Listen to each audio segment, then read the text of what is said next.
நான் ஏன் நாத்திக நானேன் பகத்சிங்கனுடைய அந்த இதை அந்த உயிரை அவர் மொழிபெயர்க்கிறாரு, புத்தகமாக வெளியிடுறாங்க. அவர் பெரியாருடைய தம்பி பேரில். பிறகு கைது வாரண்ட் வருது. அவங்க 2 பேரும் மன்னிப்பு கடிதம் எழுதி கொடுத்து கைதிலேருந்து தப்பிச்சுட்டாங்க. ஜீவாவை மன்னிப்பு கடிதம் எழுதி கொடுன்னு பெரியார் 4 நாளாக சண்டை போட்டுருக்காரு. ஒரு மாட்டான் இருக்காரு.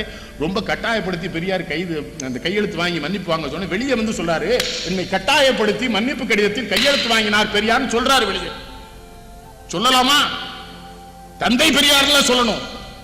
இந்த மனுஷன் இந்த உண்மையை வெளியே வந்து சொன்னா, பெரியாரை விட்டு யார் வெளியே போனாலும் அவங்களை அவர் காரி துப்பி அசிங்கப்படுத்திடுவார் பெரியார்.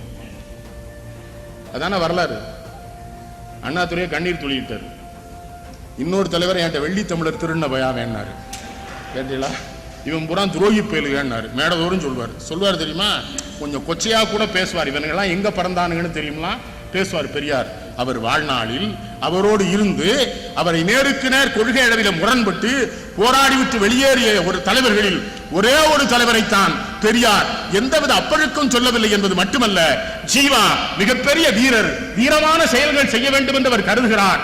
அதற்கு என் இயக்கம் இடம் தராததனால் எந்த இயக்கத்திற்கு போனால் வீர செயல்கள் செய்ய முடியுமோ அந்த இயக்கத்துக்கு ஜீவா போய்விட்டார் என்று பாராட்டி இருக்கிறார்கள்.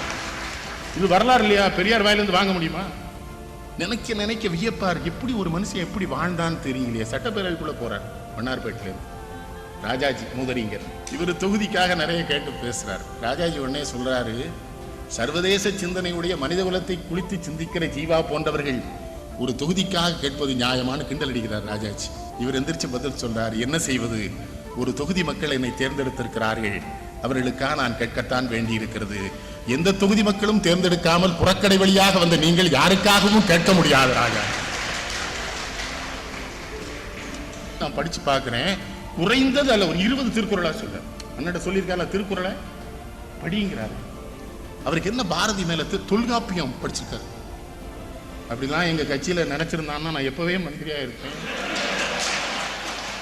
அறிவா இருக்கேன்னே வேணான்ட்டானே. உனக்கு அறிவா இருக்க, உண்மையா இருக்க, நேர்மையா இருக்க, நிறைய படிச்சிருக்க, வேணான்ட்டான். எதுக்குன்னா இதெல்லாம் அங்க தேவையில்லடா. பார்லிமெண்ட்ல கை தூக்குறது தான் எங்களுக்கு. இந்த பதவி சுகங்களுக்காக ஆட்சியை காப்பாற்றிக் கொள்வதற்காக அரசாங்கங்கள் எத்தனை அசிங்கமாக நடந்து கொள்கின்றன.